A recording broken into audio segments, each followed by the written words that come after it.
માટે આપણો ભાવ સાથે લેવાનો એ છે કે મારામાં તો યોગ્યતા નથી, પણ કોઈ ભગવદીની કાનીથી જો ઠાકોરજી કૃપા કરવા પધારશે ને તો એની કૃપાનો પ્રસાદ મને મળી જશે. કારણ કે તમને કોઈ પ્રસાદ આપવા આવ્યું હોય અને એક વ્યક્તિને આપવાનો હોય, પણ કોઈ આપવા આવ્યું તો પછી એકને ના આપે. જેટલા બેઠા હોય ચલો તમે કણિકા લો, તમે કણિકા, બધાને વાંટે ને એમ કૃપા કરવા યમુનાજી આવે તો એક પર ન કરે, બધાને વાંટતા જાય. એટલા માટે ભગવદીઓના સંગમાં જ્યારે ભગવદ નામ લેવાય છે ત્યારે સંગના પ્રભાવથી પણ જીવ પર કૃપા થઈ શકે છે. આપણે એમ કહેવાય કે મોટું વૃક્ષ હોય એની નીચે નાનું છોડ ઉગે નહીં. એમ કહે કે મોટા વૃક્ષ નીચે નાનું છોડ ના ઉગે, પણ તમે વેલ બની જાઓ ને તો એ વૃક્ષ તમારે પોતાના માથા ઉપર ચડાવી લે. પોતાના વૃક્ષ છોડપણાનો અહંકાર છોડી અને દીનતાની વેલ બનીને વીંટળાઈ જાઓ તો એ માથે એમ કોઈ મહાન ભગવદીની સામે આપણે તો તુચ્છ છીએ, કાંઈ નથી, પણ વેલ જેવી દીનતા આવીને ચરણ પકડી લો ને તો ભગવદીઓ આપણને માથે ચડાવી અને ઠાકોરજી કૃપાના અધિકારી બનાવી દે છે. તો ભગવદી સંગ એટલે શું? વેલને મળેલો વૃક્ષનો સંગ, કે જેના સંગથી એ વેલ બંધાતી નથી, બાંધતી નથી, ટેકો લઈને પોતાનો વિકાસ કરે છે. એમ આપણે ક્યાંય બંધાઈ નથી જવું, પણ એના આધારે આપણી ભક્તિનો વિકાસ થઈ જશે. એ જ તો સંગ છે. એકબીજાના ભાવના સંગથી પ્રભુની પ્રાપ્તિનો પ્રયાસ. તો સંગ ભગવદી કો રહે, ભગવદી સંગ કર બાત ઇનકી લહે और સદા સાનિધ્ય રહે કેલીમયી. અને એટલે શ્રી યમુનાજીનું સદાય સાનિધ્ય બન્યું રહે. ભગવદીઓના સાથે સંગ કરવાથી નંદદાસ જા પર કૃપા શ્રી વલ્લભ કરે, તાકો શ્રી યમુનાજી સર્વસ્વ જુદેઈ. નંદદાસ કહે જા પર કૃપા શ્રી વલ્લભ કરે, જેના ઉપર શ્રી વલ્લભની કૃપા છે. અન્યોન્ય છે. શ્રી વલ્લભ, શ્રીનાથજી અને શ્રી યમુનાજી એક જ તત્વના ભિન્ન કૃપામય રૂપો છે. એક કોઈ ગુરુ આચાર્ય રૂપે બિરાજે છે, કોઈ મા રૂપે બિરાજે છે, અને કોઈ આરાધ્ય અને સેવનીય રૂપે બિરાજે છે. રસો વૈ સહજ. 6 ગુણ ઠાકોરજીમાં, 6 ગુણ મહાપ્રભુજીમાં, 6 ગુણ યમુનાજીમાં. ત્રણેય ભગવાન છે. ભગવાન એટલે ભગ જેમાં હોય ભગવાન, ઐશ્વર્ય, વીર્ય, યશસ્વી, જ્ઞાન, વૈરાગ્ય, આ 6 ને કહેવાય ભગ. અને ભગ જે ધારણ કરે ભગવાન. તો આ ત્રણેય માટે ચર્ચા આવી. પ્રભુમાં તો છે જ. મહાપ્રભુજીમાં આપણે બતાવ્યા, જ્યાં સપ્તશ્લોકી નામનો ગ્રંથ ગુસાઈજીએ અને ષટગુણ બતાવ્યા. યમુનાજી માટે યમુનાષ્ટકમાં અનંત ગુણભૂષિતે શિવ વિરંચિદે વસ્તુતે ઘના ઘન નિભે સદા ધ્રુવ પરાશરાભિષ્ટદે વિશુદ્ધ મથુરા તટે સકલ ગોપ ગોપી વૃતે કૃપા જલધિશન શ્રિતે મમ મનસ સુખમ ભાવે. આ શ્લોકમાં આચાર્યોએ ટીકા લખી તો એમાં 6 ગુણ યમુનાજીમાં છે એવું અર્થઘટન કર્યું. હમણાં વિસ્તારમાં નથી જતો. અનંત ગુણભૂષિત ઐશ્વર્ય, શિવ વિરંચ, મોટા મોટા દેવતાઓ ભજે તો કયું વીર્ય, ઐશ્વર્ય, વીર્ય, યશ, ઘનાઘન એ યશ છે. કે જેમ વરસાદ વરસે એ નાળા કે સરોવર કે તળાવ ન જોઈએ તો બધા પર સરખું વરસે, આ તો એમનો યશ છે.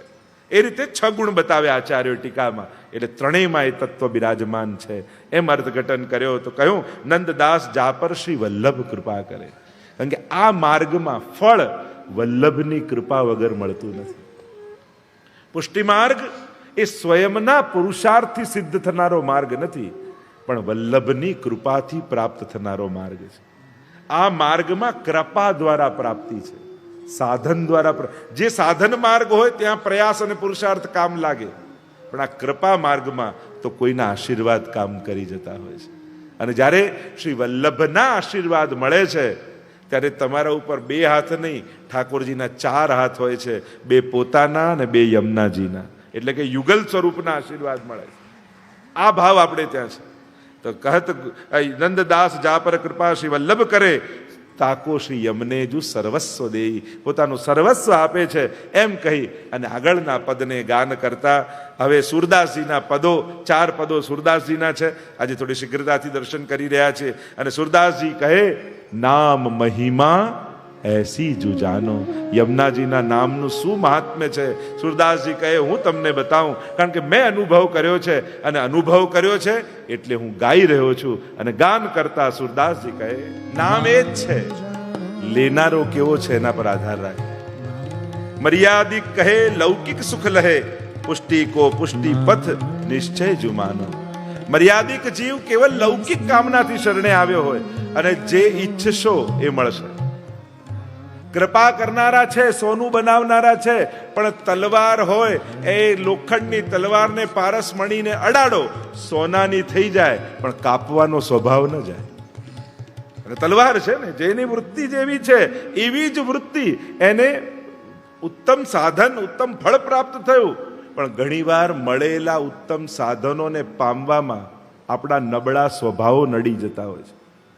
ઘણીવાર ઘણાને શ્રેષ્ઠતમ અનુકૂળતા મળે, કૃપા મળે, પણ પોતાનો જ સ્વભાવ નડી જાય. તો મર્યાદિક કહે લૌકિક સુખ લહે, પુષ્ટિ કો પુષ્ટિ પથ નિશ્ચય જુમાનો. પણ જેણે પુષ્ટિ ભાવ હૃદયમાં ધારણ કર્યો છે, પ્રભુને માંગ્યા છે, એને પ્રભુ પ્રભુ જ આપવાના છે.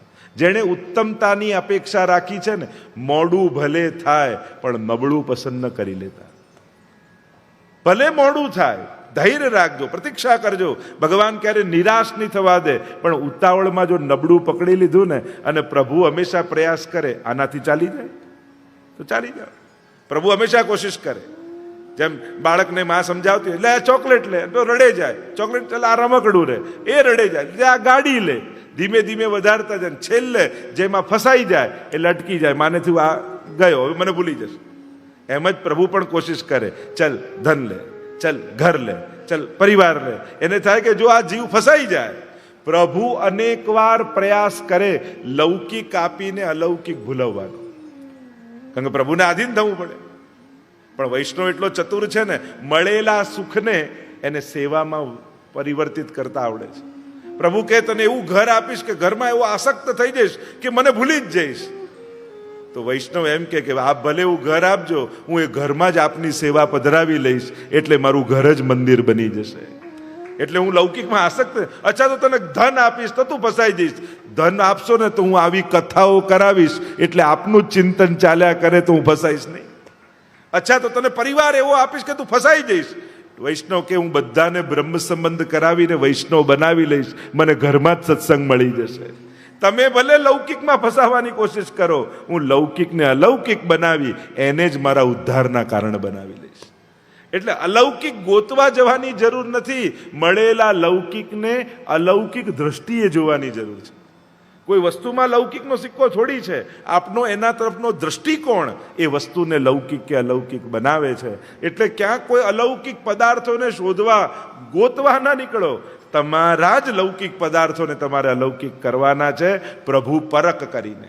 અહીંયા કહ્યું શ્રી યમને, એટલે કહ્યું સ્વાતિ જલ બિંદુ જબ પરત હે જાહી મેં તાહી મેં હોત તેસો જુવાનો.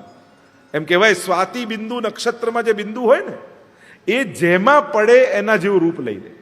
એ છીપમાં પડે તો મોતી બની જાય, એ કેળમાં જાય તો કપૂર બની જાય, એ કાલીય ના જે સર્પ હોય એના મુખમાં જો જાય તો સર એ વિષ બની જાય. જેમાં એ બિંદુ પડે, બિંદુ એ જ છે સ્વાતિ નક્ષત્રનું બિંદુ, પણ જેવા પાત્રમાં જાય છે એવો આકાર ધારણ કરી, તેસો જુવાનો એવું વર્ણ, એવું વપુ ધારણ કરી લે છે. એમ જ યમુનાજીનું નામ પણ સ્વાતિ બિંદુ છે. તમારા મનમાં જેવો ઘાટ હશે, જેવી ઈચ્છા હશે, એ નામ તમને એ આપશે. પણ મહાન પાસે તુચ્છ મેળવવાની આકાંક્ષા ન રાખતા. યમુનાજીનું નામ કોઈ લૌકિક મેળવવા, એ લૌકિક આપે છે, એનો પ્રભાવ છે, એ તો બધું સિદ્ધ કરે. વૈષ્ણવનું લૌકિક અલૌકિક બધું સિદ્ધ કરે. પણ એવું અલૌકિક ઈચ્છશો તો લૌકિક સહજમાં થઈ જશે. અહીંયા કહ્યું કે જે રીતે લેશો, જે રીતે એને સ્વીકારશો એવું રૂપ બનીને સામે આવશે. શ્રી યમને કૃપા સિંધુ જાની, સ્વાતિ જલ બહુ માની, और सूर गुणपुर કહાનો બરની બખાનો. કહ્યું કે શ્રી યમુનાજી કૃપા સિંધુ છે, અને આ સ્વાતિ બિંદુ જાની, બહુ જા માની, સ્વાતિ બિંદુ જેવું છે, જેમાં મૂકશો ને એવું રૂપ ધારણ કરી લેશે. એમ કહેતા સુરદાસજી 22મા પદમાં ભક્ત કો સુગમ શ્રી યમને અગમ ઓર. યમુનાજીની સરળતાનું શ્રવણ કરી, એના ગુણગાન સાંભળી તમે એમ ન માની લેતા કે યમુનાજી એટલા સરળ છે, ગમે તે ગાય એને મળી જાય. સરળ છે, સસ્તા નથી. સહજ છે, સસ્તા નથી.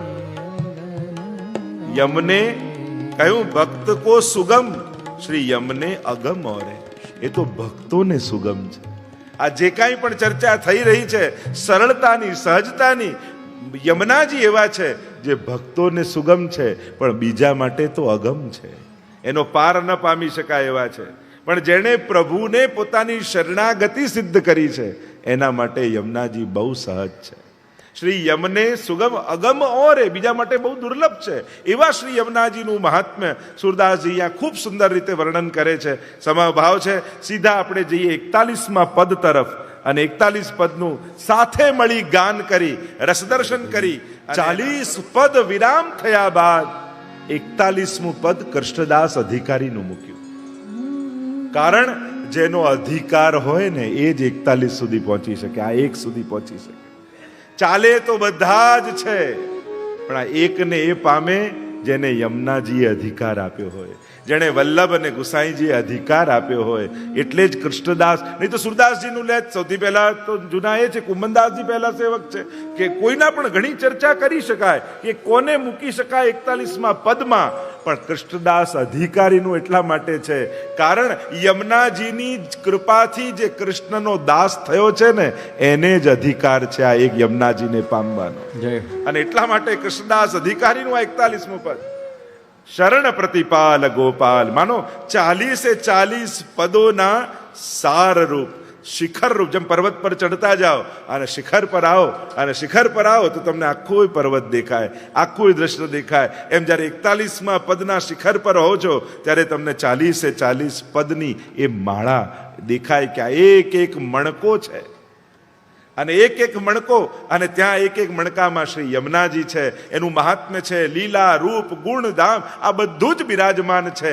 અને શિખર ઉપર 41મા પદે છીએ. શરણ પ્રતિપાલ ગોપાલ રતિવર્ધિની, અને ઉભય કર જોર કૃષ્ણદાસ વિનંતી કરે, કરો અબ કૃપા કલિંદ ગિરી નંદિની.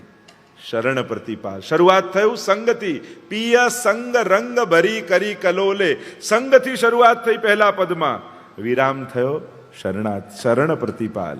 તો સંગ યમુનાજીનો રાખશો તો શ્રી ઠાકોરજીની શરણાગતિને પ્રાપ્ત થશો.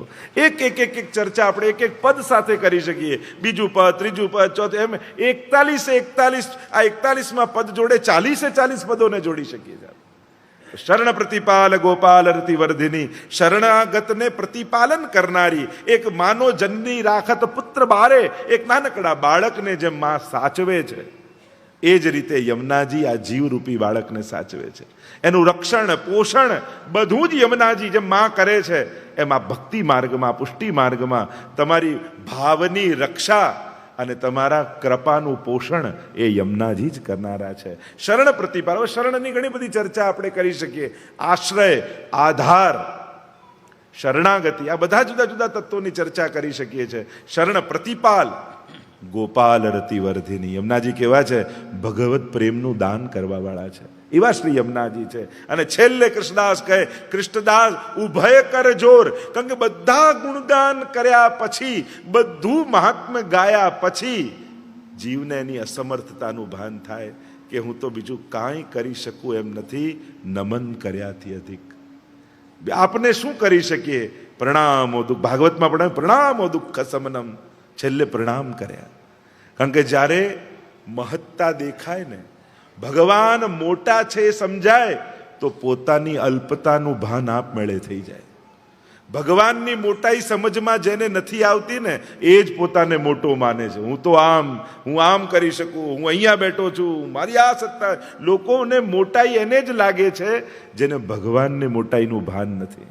જ્યારે પ્રભુના સામર્થ્યનું ભાન થાય એ જ ક્ષણે પોતાની અસમર્થતાનું જ્ઞાન સહજ થઈ જાય કે હું તો કાંઈ કરી શકું એમ નથી. કરતુમ અકર્તુમ મન્યથા કરતુમ તો એ જ છે. ઉભય કર જોર કૃષ્ણદાસ વિનતી કરે. અને એટલા માટે દૈન્યતા, અસમર્થતા આવે ને પછી આજ્ઞા ન થાય, પછી યાચના ન થાય, પછી તો વિનંતી થાય. એ અમારી વિનંતી છે. વિનંતી કરો કૃપા કલિંદ ગિરિનંદની. બસ એક જ વસ્તુ આ 41 પદ ગાયા પછી, સાંભળ્યા પછી એટલું જ માંગુ છું, હે યમુનાજી તમારી કૃપા અમારા પર રાખજો, સદાય આપની કૃપા અમારા પર રહે. એમ કહીને 41મા પદને વિરામ તરફ લઈ ગયા. આપણે પણ સમય થવા આવ્યો છે.